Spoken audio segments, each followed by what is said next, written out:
Well, good afternoon, ladies and gentlemen. Welcome to our November the 5th Election Day City Council meeting. Hope everyone's had an opportunity to go and vote. If not, I hope you will make your way after this meeting. I now call this meeting to order. I trust that your cell phones have been placed on silence. At this time, I'm going to ask Councilman Smith, if he would, to lead us in the pledge and invocation if he so desires. Pledge allegiance to the flag of the United States of America and to the republic for which it stands, one nation, under God, indivisible, with liberty and justice for all. Thank you, sir.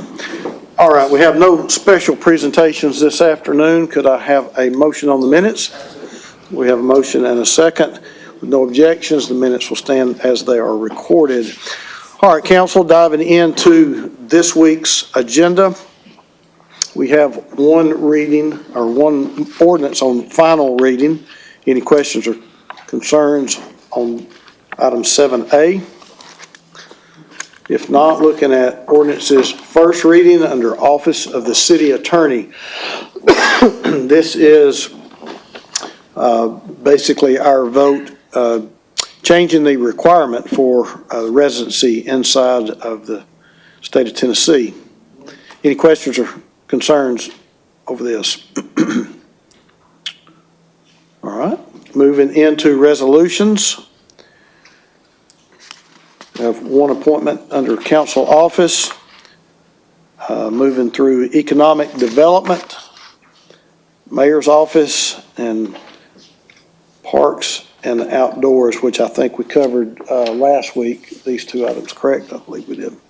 Any questions or comments on any of these items? If not, we will move into our next week's proposed agenda.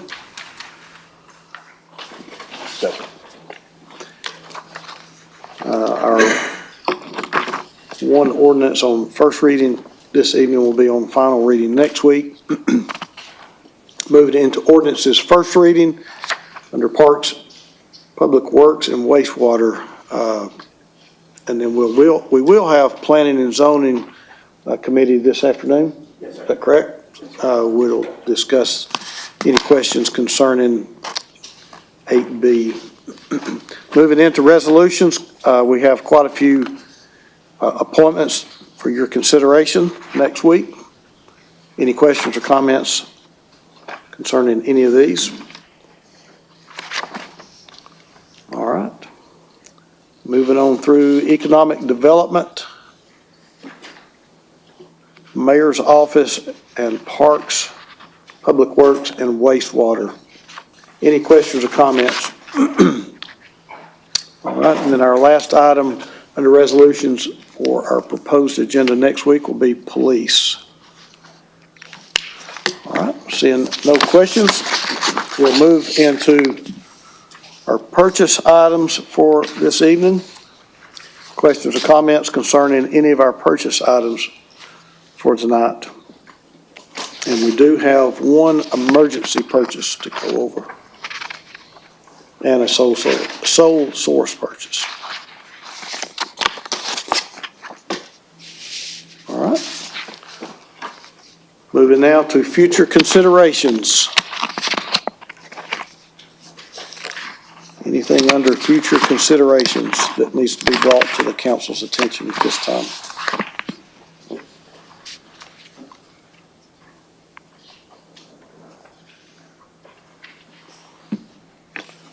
All right. Still seeing no lights. It is a quiet group. All right, Councilman Ledford, did you have a recognition that you'd like to acknowledge? Mr. Chairman. Yes. Thank you, Mr. Chairman. I just would like to recognize the chairman of the Beer and Record Board, Mr. Dan Mayfield, with us today for our final reading. So thank you for your service, sir. All right, thank you for being here. All right, is there anything else that needs to come before the council before we go into Planning and Zoning Committee? If not, I will now turn the chair over to Councilman Ledford for our committee. And Councilman Ledford, we will not be taking a recess this afternoon, we'll just go straight through into our business meeting.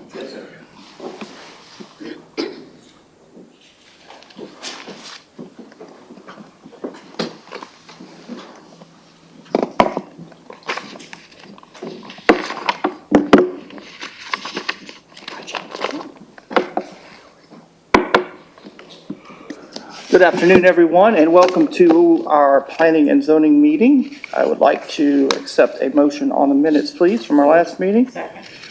Today is obviously Tuesday, November 5th. We have a couple of items on our agenda.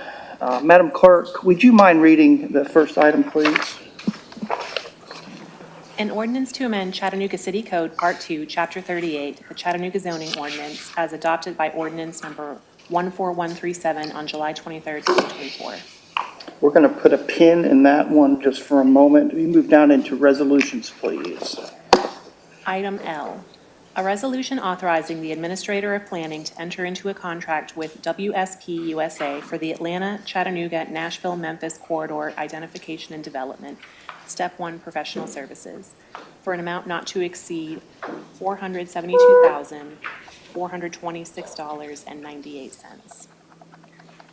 Item M, a resolution extending the effective date of the new City of Chattanooga zoning ordinance, City Code Chapter 38, and extending the associated grace period originally established in Resolution Number 32246 with a new effective date of the zoning ordinance as December 18th, 2024, and the grace period ending on June 18th, 2025. Thank you, Madam Clerk.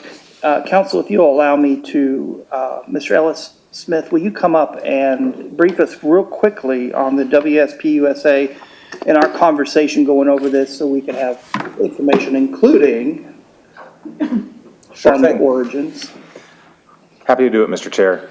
I think some of you may have heard in the news that Chattanooga is the lead agency in a four-city consortium. It's Chattanooga, Atlanta, Nashville, and Memphis, working to bring passenger rail back to our region.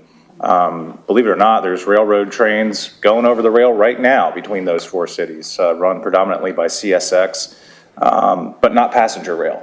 And so that poses some concerns, some issues that we have to work our way through in order to bring that back. To the West Coast, if we're able to get to Memphis, that obviously brings us up to Chicago, down to New Orleans, all points west. If we can get down to Atlanta via passenger rail, we can go all the way up and down the eastern seaboard. So this would not only connect our four cities, this would connect us to the entire national rail network if we were able to make this work. This is 100% federally funded by the Federal Rail Administration as part of their Corridor ID program. We're in step 1 of that. It's about a $500,000 step. We're under that amount with this contract with WSP, who was selected through a request for qualifications. WSP also was the vendor that got us into this program in the first place, the first time around, so we've had a lot of success with them. They've also worked on very similar projects and are working on similar projects happening right now in North Carolina, in Virginia, and Georgia that today are adding passenger rail in those states. So we think that they're highly qualified and that this is worth pursuing. And the city's role is pretty much in the administrative or oversight management? Correct. So yeah, we're doing, we're the pass-through, if you will, with the FRA on this project, with the other cities.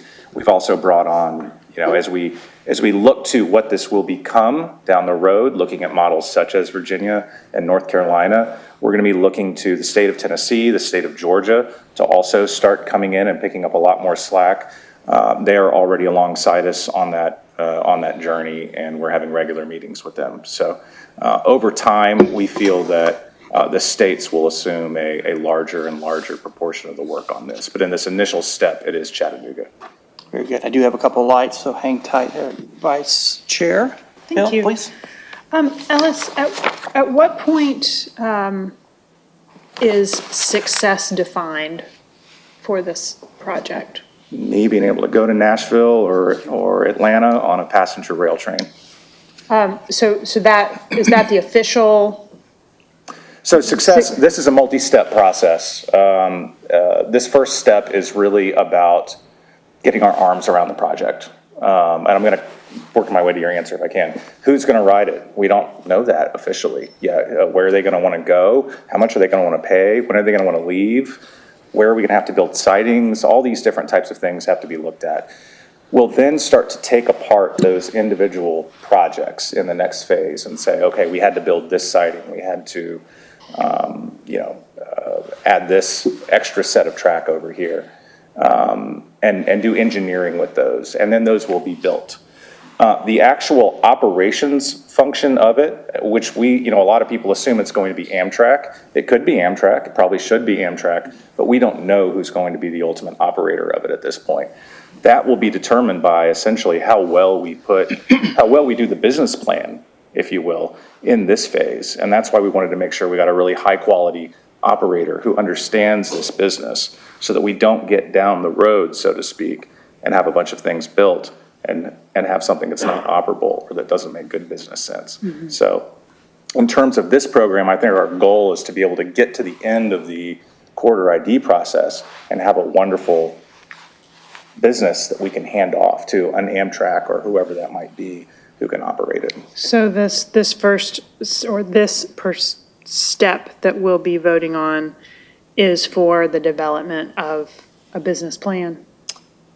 And not in so many words, but yes, very, very, yes. Well, just a couple thoughts that I would offer about what success might look like in the end. You mentioned North Carolina. I think a lot of us, when we think about rail travel, think about what we might experience in a large metropolitan city like New York or Chicago, or a European country where you can go from place to place. When I think about success of this rail, I think that regular trips are going to be a key part of it and the affordability of those trips. So for it to be a success to me, I need to be able to get to Atlanta and back multiple times a day, and it needs to be less expensive than me putting gas in my car. If it costs me $200 to get on the train to go to Atlanta, I'm not going to use it, and I don't think that we'll see it as a way to expand our commuter infrastructure. My daughter, you mentioned North Carolina, my daughter lives in Charlotte, and the train comes through there. I thought that could be a great way to get her home. It goes through once a day at 3 a.m. That is not useful to me. I'm not going to send my now 20-year-old daughter to a train station via Uber at 2 o'clock in the morning to wait. You follow me. You have daughters. You know this. You're absolutely right. And so it's one of the, if you've ever been to sort of a metropolitan metro almost, right? You have the express train and then you have trains that do the local stops. One of the things that this plan will look at is, to your point, there becomes a price issue. If not enough people use the train, the price gets so high, right? And then you get out of whack. And so I think there's a sweet spot, a Goldilocks, spot, if you will, where you have the right number of stops that encompass a big enough population so that you can keep that price down and get ridership up so that you can keep your frequency up. And finding how to triangulate all that is what these guys do. Now, if they didn't do I don't know who did this particular stop. I don't know anything about that particular stop, but that's obviously not our goal. Our goal is to have it be regular and useful to normal people, whether they want to be tourists, whether they want to go for business, whether it's a college visit, or just go get a bite to eat some afternoon and not have to sit in traffic, right? I think we want all those and more to be available to Chattanoogans. It's an exciting proposition if we get the vision right and are able to accomplish that vision. So thank you for a little bit more information. That's all. Thank you. Thank you, Madam Vice Chair. Councilman Hester, see your light, sir.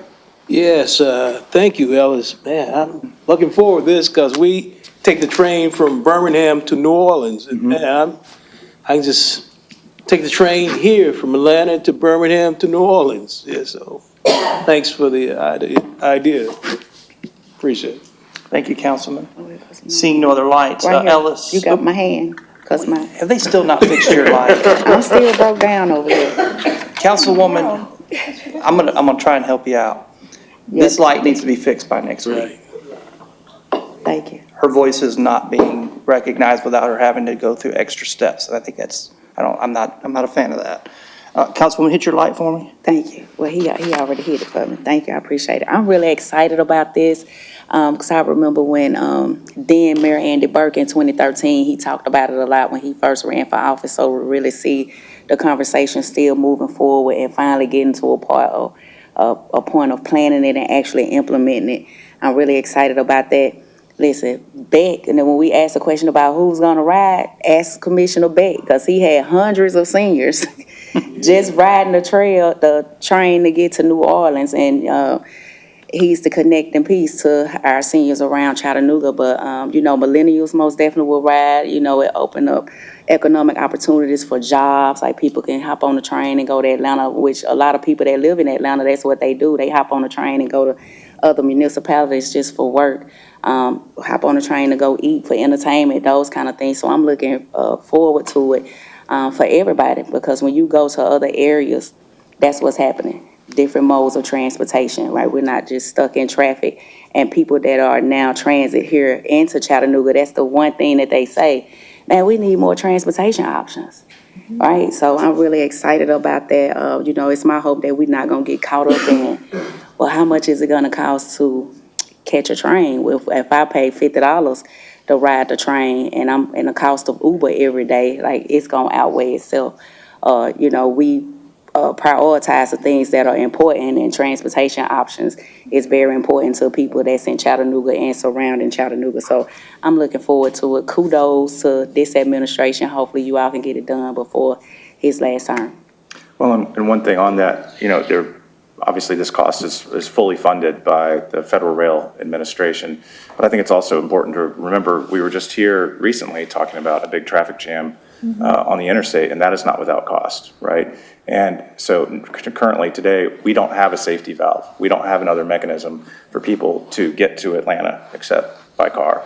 And I think having another option for people, even if not everyone uses it, not everyone has to, in order for that to become safer and less expensive in terms of the highway costs that we are currently seeing. So, but thank you for bringing that up. Absolutely. And then I want to add that if I decided to ride Greyhound or Peter Pan or whatever the service they have, Trailway bus, it's going to cost me more to ride that system than it would be to get on the train and hop down to Atlanta or anywhere. Yeah. So, okay. Thank you. Good, Councilwoman? Yep. Thank you. Seeing no other lights, Ellis, let's talk for a second here. Now, don't disappear on me just yet.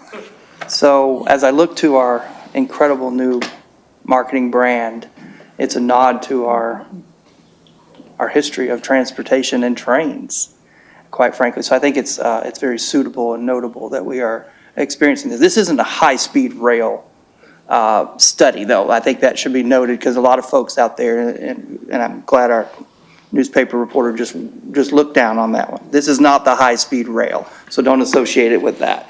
This is good. This is about passenger, existing infrastructure. And Lord knows we know that they stop here in Chattanooga, whether we want them to or not, right? So let's maybe figure out a way we could put some use to that if they're going to be stopped. So that was a little funny for you this afternoon. Ken doesn't even look up. And Ken didn't even flinch on that one. And I should point out that we have a great relationship with both Norfolk Southern and CSX, and they've been great partners on this. Yes, and their lobbyists actually are very accessible. I've been on the phone with them in cases, Council Fire, for example, and they've been very responsive as well. And there are very strict rules in place. Sometimes things happen, trees fall on tracks, and you have to take care of that. One other note, though, before we go, Ellis, is Councilwoman Coonrod talked about seniors, but I have a 15-year-old, and I'm seeing this in his age group that are not super excited about driving. We're on the interstate, obviously, during the I-74-24 every morning, and that's a bit nerve-wracking at times. And just generally speaking, there's a lot of kids who are not very interested in driving right now, and I think that's probably of some interest to them as they move forward and embedding that mode of transportation. We talk about, I know the Madam Vice Chair talks a lot about different modes of mobility. And I think that is something that actually might be infused now that carries forward. And, I think it's a good thing. So I appreciate the study. And for the record, will you tell us what WSP is?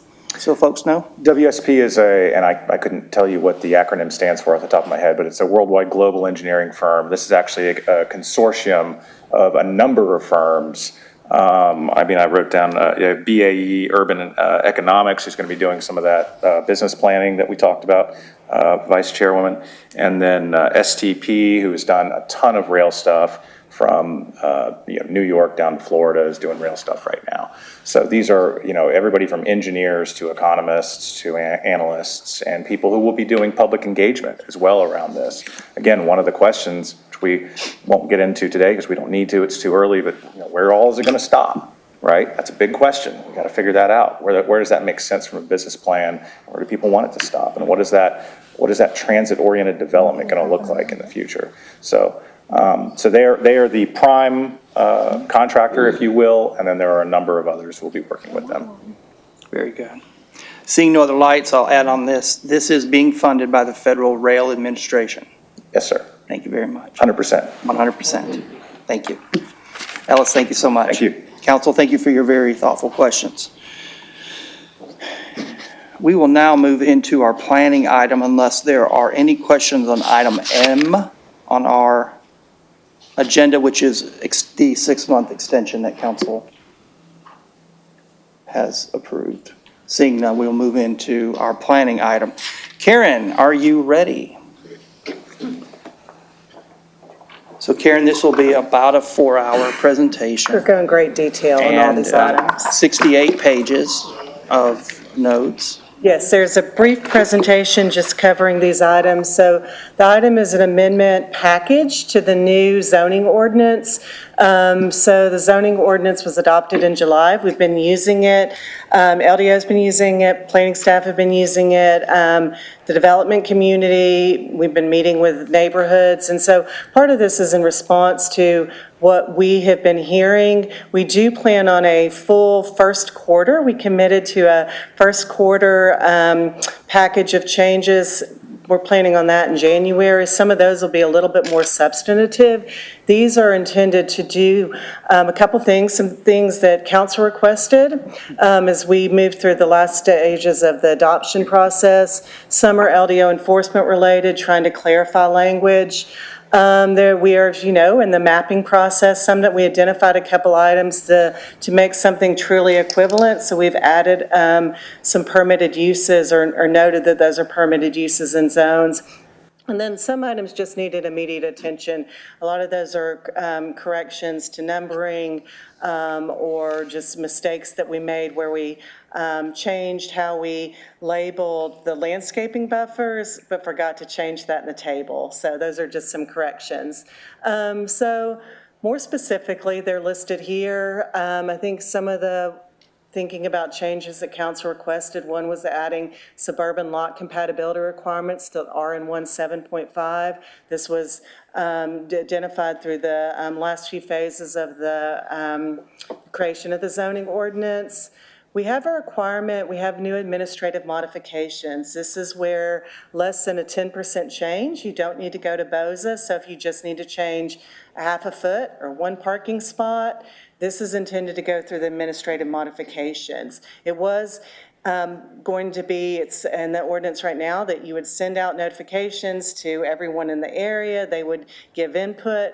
I think we learned a little bit from the short-term vacation rental phase. This is intended to not be a full variance. This is just to give a little relief so you can move forward with a project. We felt that a foot or a parking space or one bicycle space didn't need to do the full public notice. And so the director of the Land Development Office can always move an administrative modification on to public notice, but that is one change, and we did discuss that we might make that change as we went through the review process.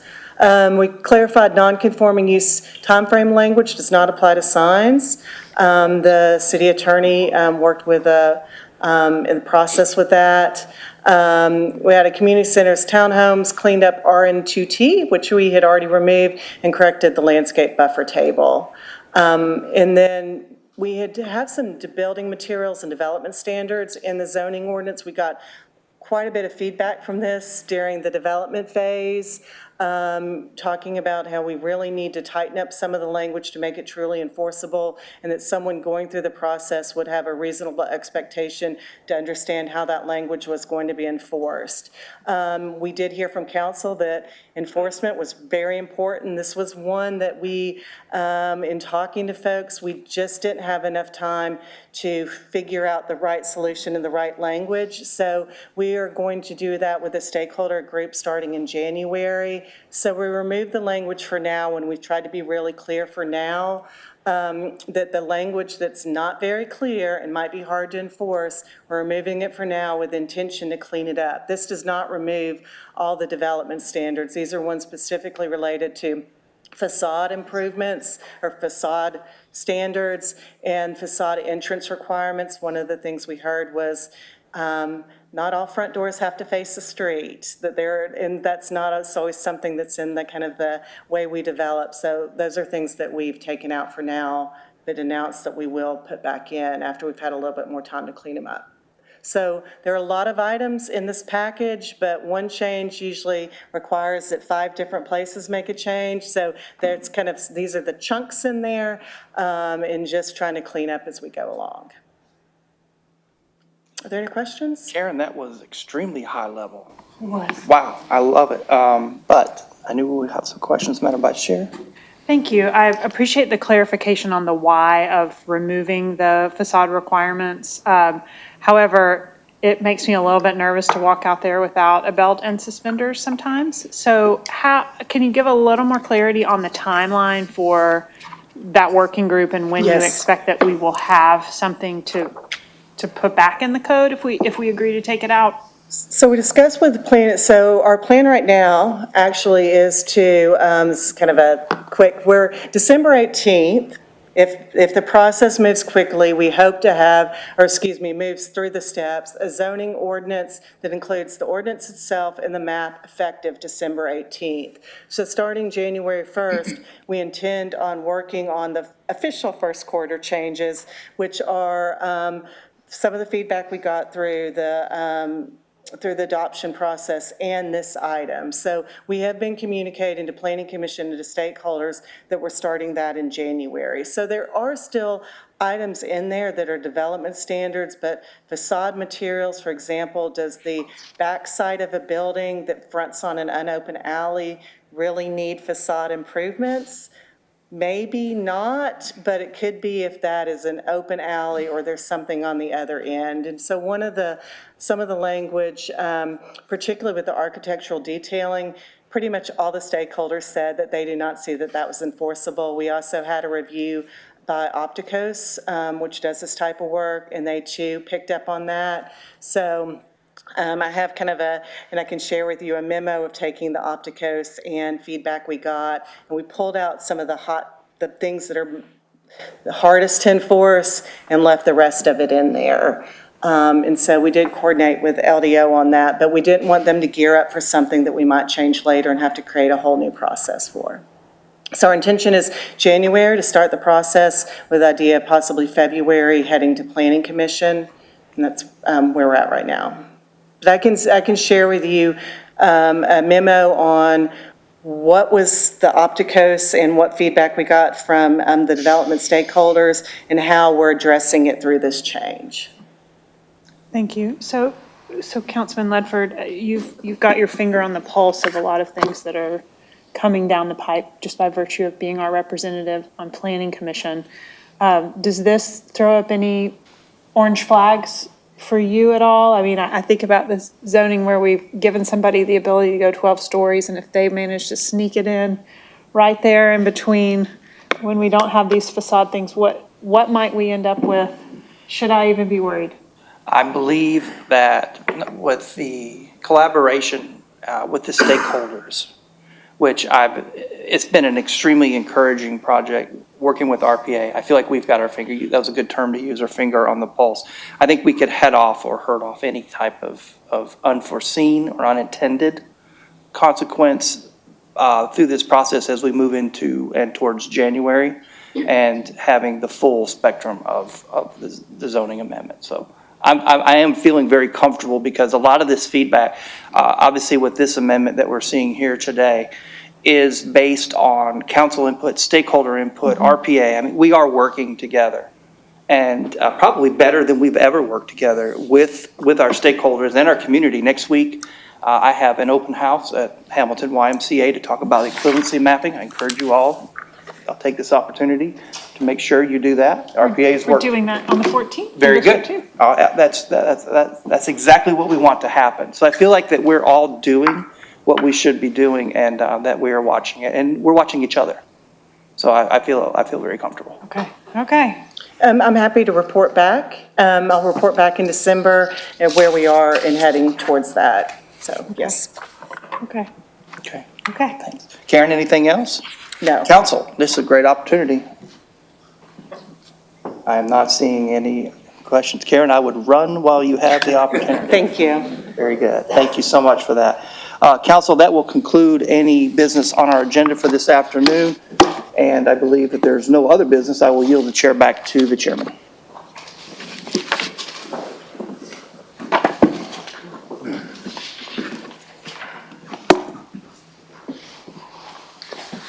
Thank you for your quick work, Councilman.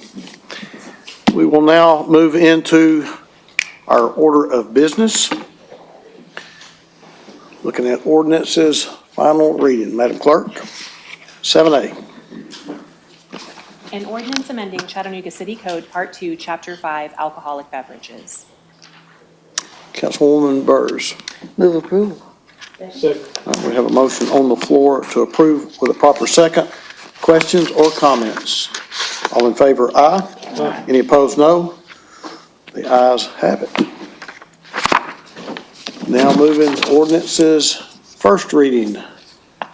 Madam Clerk, 8A, please.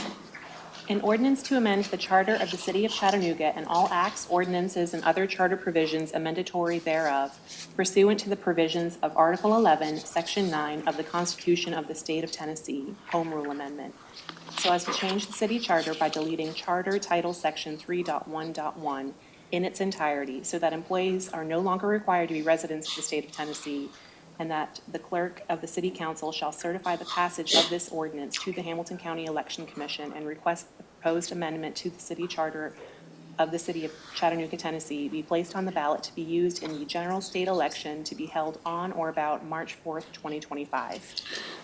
Councilwoman Dotley, followed by Councilwoman Burrs. A move to approve. Councilman Ledford, Third. third. We have a motion on the floor with, has been properly second and third. Is there any questions or comments before we vote? All right. All in favor, aye. Aye. Any opposed, no. This motion does carry. All right. Long time coming. Moving now into our resolutions. Madam Clerk, let's take 9A, please. A resolution confirming the reappointment of Rosalind Ruffin to the Head Start Governing Board for District 8 for a term beginning on November 6, 2024 and ending on November 5th, 2026. Councilwoman Knoll, would you like to make a motion? I move to approve, Mr. Chair. All right, we have a motion on the floor to approve with a proper second. Questions or comments? All in favor, aye. Aye. Any opposed, no. So moved. Is Ms. Ruffin here? Is she here? No? Okay. All right. We would like to thank her for her service. Moving now into economic development, with no objections, Madam Clerk, 9B, C, and D as a group, please. Item B, a resolution authorizing the mayor or his designee to enter into a premises use agreement with Hickson Youth Athletic Association, Inc., in substantially the form attached, for the use of the athletic fields and associated buildings located at tax map numbers 100J-A-006, 100J-A-007.01, 100J-A-002.01, and 100J-A-005 for the term of February 1st, 2025 through June 30th, 2025, with an option to renew for one additional term of 4 years. Item C. A resolution authorizing the mayor or his designee to award up to $40,000 to Habitat for Humanity of the Greater Chattanooga area to construct a house located at 531 West 37th Street for affordable home ownership. Item D, a resolution authorizing the mayor or his designee to enter into a nonprofit lease standard form agreement with East Lake Neighborhood Association, Inc., in substantially the form attached, for the occupancy and operation of a concession stand for the benefit of the community with an address of 3000 East 34th Street on a portion of tax parcel number 168B-U-018 for a term of 4 years at $1 per year. Second. All right, we have a motion on the floor to approve items 9B, C, and D with a proper second. Questions or comments? All in favor, aye. Aye. Any opposed, no. Motion carries. Moving now, Madam Clerk, to the mayor's office. Without objections, 9E, F, and G. Item E, a resolution authorizing the administrator for the Department of Parks and Outdoors to accept an award of $25,000 from the American Rescue Plan Act Coronavirus State and Local Fiscal Recovery Funds for the project scoping and comprehensive analysis for constructing and operating a team sports complex at the current site of DuPont Park. Item F, a resolution confirming Mayor Kelly's reappointment of Christopher Cooper to the Community Advisory Committee, Region 1, Lookout Valley, for a term beginning on February 22nd, 2024, and ending on February 21st, 2027. Item G, a resolution confirming Mayor Kelly's appointment of Kessler Kaufman to the Community Advisory Committee, Region 5 South, for a term beginning on November 6th, 2024, and ending on November 5th, 2027. Councilwoman Burrs. Hey, whatever he said. Okay. Second. All right, we have a motion on the floor to approve items 9E, F, and G with a proper second. Questions or comments? All in favor, aye. Aye. Any opposed is no. Motion carries. Are any of our appointees here this afternoon? Would like to recognize you? Okay, I'm not seeing any. All right, moving down now to Parks, Public Works. Madam Clerk, 9H and I, please.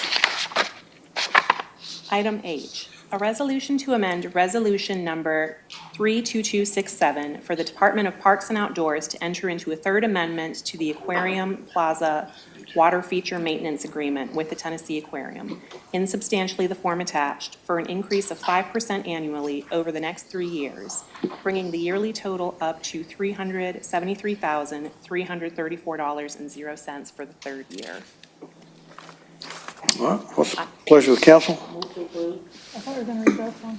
Oh, I'm sorry. No, you're fine. Huh? Did I get ahead of you? Item I. Oh, thanks. Go ahead. A resolution authorizing the administrator for the Department of Public Works to execute the consent to assignment of all purchase orders for vendor number 486695, Artec Design Group, Inc., to Tinker Ma LLC, relative to the following purchase orders. On-call blanket contracts for architectural services, contract number E-22-026-101, purchase agreement number 100558 with purchase order number 143614 for DRC Interior Improvements, M-23-007, 556681 for Wood Recycle Center Facility, C-17-017-101, and 552214 for East Lake YFD Center Improvements, Y-17-005-101. Now, what's the pleasure of the council? All right, we have a motion on the floor to approve items 9H and I with a proper second. Questions or comments? All in favor, aye. Aye. Any opposed, no. So moved. Moving now into our purchases.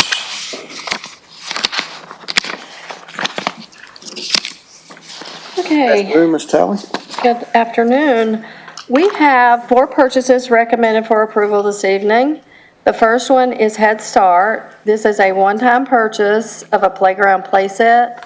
The award will go to Bliss Products and Services utilizing the Omnia contract in the amount of $57,402.27. Item 2 is for fleet management. It's the year 3 of the contract will include a price increase from on-duty depot of 5% and Truckers Lighthouse of 10% for installation of supplied police SUV lighting and equipment. The increase is due to an increased cost of equipment from the manufacturer. The new annual amount will be $555,000. Number 3 is wastewater. The department is requesting an increase of $300,000 with Southern Ionics due to unexpected usage. The new annual spend will be $1,130,000. Number 4 is from wastewater. This is a one-time sole source purchase with Southern Sales Company in the amount of $149,820 for repair parts for EQ pumps. All right, Councilwoman Burrs. Move approval. All right, we have a motion on the floor to approve with a proper second. Any questions or comments? All in favor, aye. Any opposed, no. Ayes have it.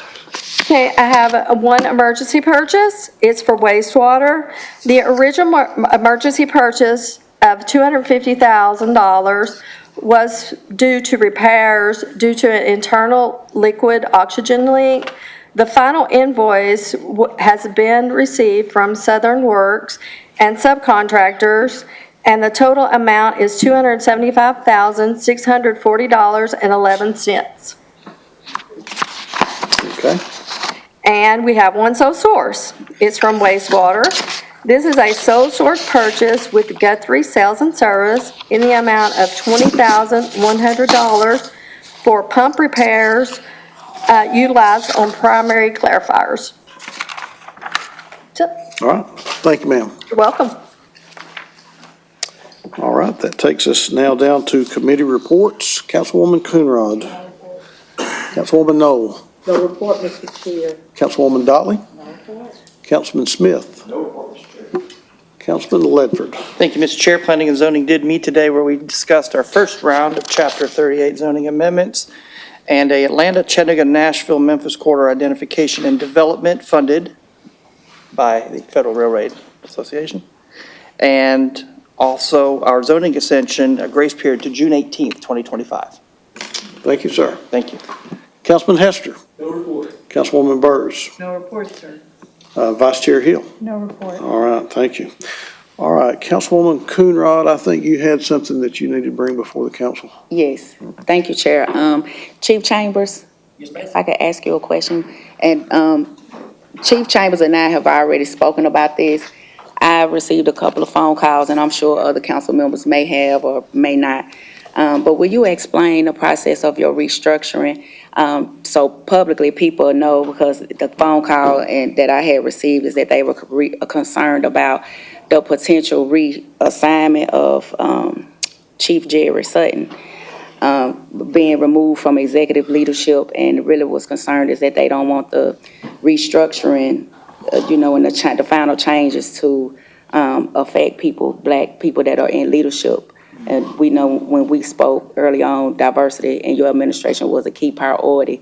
And like I said, we've had conversations around it, but could you let the public know exactly what your process is? Because chiefs have the right to restructure their department, to address the needs and concerns. What I don't want to happen is another Chief Murphy situation where people coming down on you about things that they just don't understand what's happening. Mm-hmm. So one of the first priorities that I committed to you all, as well as to our department, was to not make decisions in a silo. So the first thing that I did was I formed a Chiefs Leadership Council, which consists of officers, sergeants, member of our professional staff, where I can get direct feedback. And the very first thing that we did was determine what is going to be the most, effective use of our structure. So with that, it required some changes that are forthcoming. Those changes would consist of going from 10 appointed positions down to 6 appointed positions. So there would be a chief, a deputy chief, and then 3 assistant chiefs, and then a major over professional standards. So with that, there are current appointed personnel that won't be appointed in the future. None of these changes are taking effect right now. The first step was to determine what the structure would look like before I could determine what the process would be to make those appointments. It was communicated day one to every appointed personnel, as well as every lieutenant, every captain, every employee, that there would be a process. That process would be as objective as I could possibly make it. It would definitely be a process that would be inclusive of members of the department, as well as members from the professional staff, right? Non-sworn individuals, an opportunity to do interviews. Now, also understand that there has never been a process by which a police chief has used to make appointments. It has always been left up to that individual within that individual's, opinions and experiences. I felt like that, given what we've been through in the past, and I'm not talking about the recent past, I'm talking about the last 25 years of what I've seen, that I felt like I wanted to do things differently. I did not want to limit my decision-making process based on what's between my 2 ears. I wanted to get, my experience and my perception of individuals may not be the reality. It may not be other people's experience. So what I wanted to do is get some of that feedback. It started with the Chiefs Leadership Council. The other thing that I did was I had reached out to an outside company that we have used previously, which is RippleWorks, and they had agreed to do an assessment for me. I identified 10 leadership attributes that are extremely important for any leader, but especially leaders in high leadership positions. There was a questionnaire that was sent out to every officer, every sergeant, and every professional staff, so all of our non-sworn employees, every one of them. So about 500 employees that received this assessment, and it's been ongoing now for about 6 weeks. We have over 50% participation rate. So there are a couple hundred employees at least that are evaluating every lieutenant and above. So about 31 of our leaders, all of them. Even if they're not interested in this process, I feel like that if we're going to move forward, then, we need to make an investment in leadership. We need to develop our leaders, right? Regardless of who they are, they need an investment in them. So the first step of that is to determine where are the shortcomings, the people that have led or been led by them. So that has been ongoing, and hopefully we'll have the results of that pretty soon. The other thing that I've done is set up an actual process. So that process started, and I've went over this with everyone. So everyone has been well aware of this, including Chief Sutton. Whereas the leadership assessment's being done, there was a request for resumes of those that are interested in participating in this, and it will be done in 2 phases. The first phase is to select the deputy chief. So the deputy chief position would be a true number 2 position. And then once that individual is selected, then that individual would be able to be part of the selection process for the assistant chiefs as well as the major. I felt like it's important that if you're going to say these people are going to work for you and you're responsible for their performance, you ought to have a little bit of say-so and input into who these individuals are. Mm-hmm. So the first phase is to select the deputy chief. That would consist of a written assessment questionnaire, as well as professional history review, as well as interview with the Chiefs Leadership Council. And then after that, then there will be discussion had and an overall view of that individual's performance, literally from day one with the department, right, across the board, to see what type of leader, to include the assessment that has been done by the officers. And then that decision and final interview would be made by myself. The individuals that aren't selected as far as the deputy chief goes would then go straight to step 5 of the next process. So then I would send out a solicitation for resumes and CVs for anyone interested in the assistant chiefs as well as the major position. And they would go through the exact same process as the previous, all the way down to the Chiefs Leadership Council interview, but then that interview would also include the deputy chief as well. So he or she would sit in on that interview with those individuals. And then the final step would be a final interview with me, and then the selection would be made. My goal is to have the deputy chief in place and that selection made by early December, late November to early December, within the next 4 to 5 weeks, and then just after the first of the year, right around that time frame, to have the other appointed positions selected. Yeah, thank you, Chief. What I love about you is your transparency. Yes, ma'am. I've even got it in the document for you if you wanted to see that. Yeah, thank you.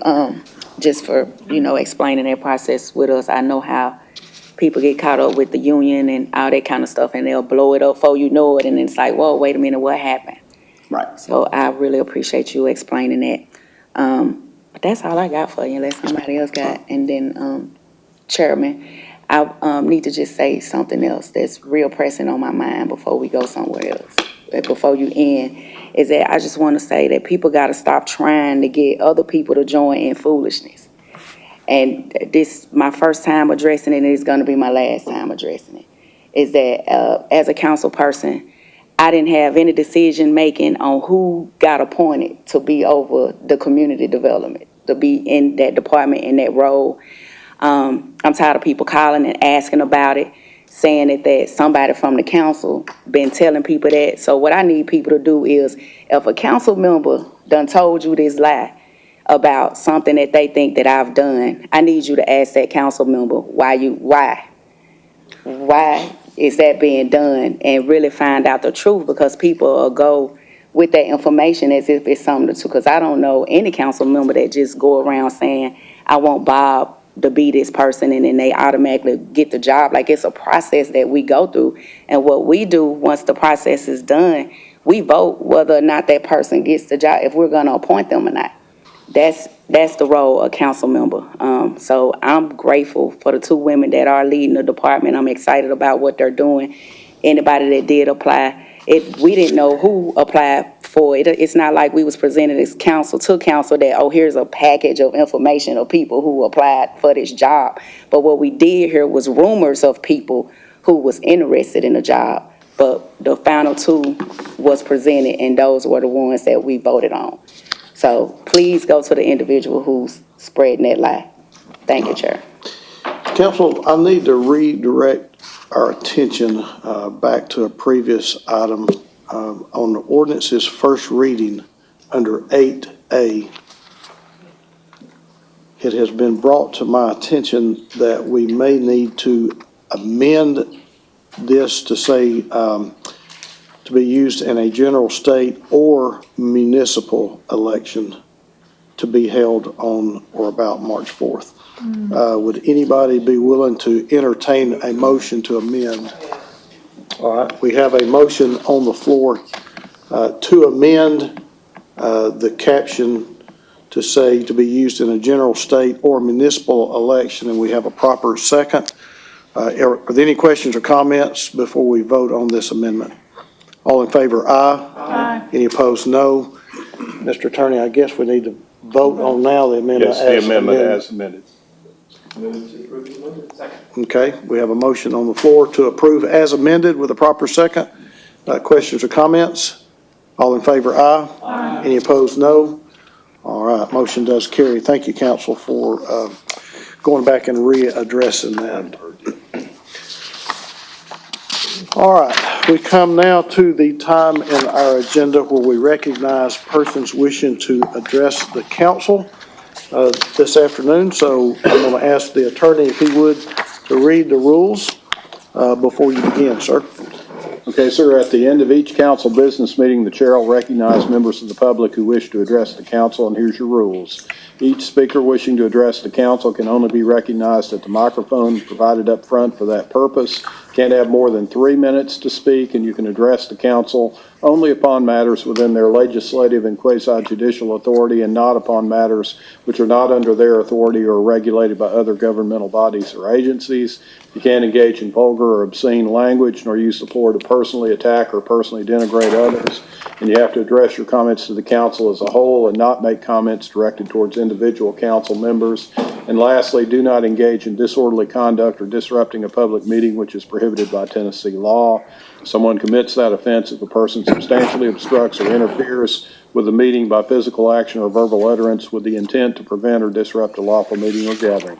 Having stated those rules again, you may go, Mr. Bell. Mr. All right, thank you. Could you give us 3 minutes Thank on the you. clock. That's an intrusion each and every time. I could understand it if you did it once. You're using your 3 minutes. Go ahead. And I'm explaining why that happens every time I'm here at this mic. Every time.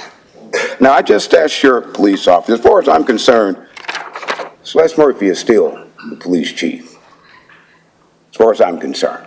I'm using my 3 minutes. So Les Murphy is still the police chief. The courts said that you don't have any, let me get to what you keep doing. It's in the circuit court of the county of Hamilton, Tennessee. Monty Dwayne Bell plaintiff versus, this is a judge here. You don't like calling names, but I'm going to name his name. Jeffrey W. Hollingsworth, W. Gerald Tidwell Jr. Oh, he's an all-purpose attorney here.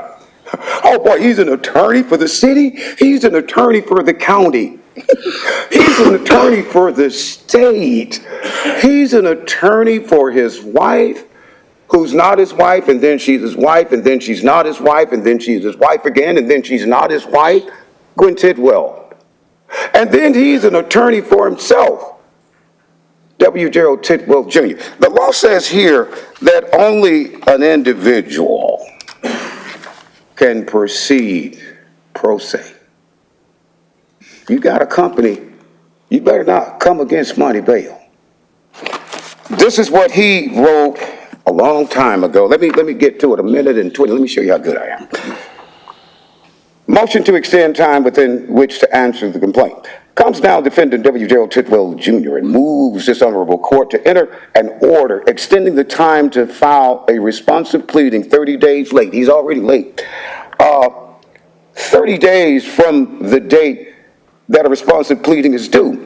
Defendant Tidwell was served on October the 19th of 2017, making his responsive pleading due date November the 18th, 2017. You know, he did that when you all contracted with him. Let me get on down here because our time is moving fast. I think you sped up the clock. Due to Mr. Bell's obvious proclivity for suing lawyers who oppose him, no attorney that defendant Tidwell has contacted so far is willing to become involved in this matter. In conclusion, defendant Tidwell requests an extended time to file a responsive pleading proceeding pro se. That's impossible. 211 billion, 34 million is for your fraud on the entire 11th Judicial District Court. Now, with the seconds left, I just asked your officer here, could he verify just on site that this is authentic? He couldn't. All right, We'll see you next week. Thank you. Anyone else that'd like to address the council this afternoon? Council, I am not seeing anyone that would like to address the council. What's your pleasure? So moved, we're adjourned. Do not know if it is or it isn't.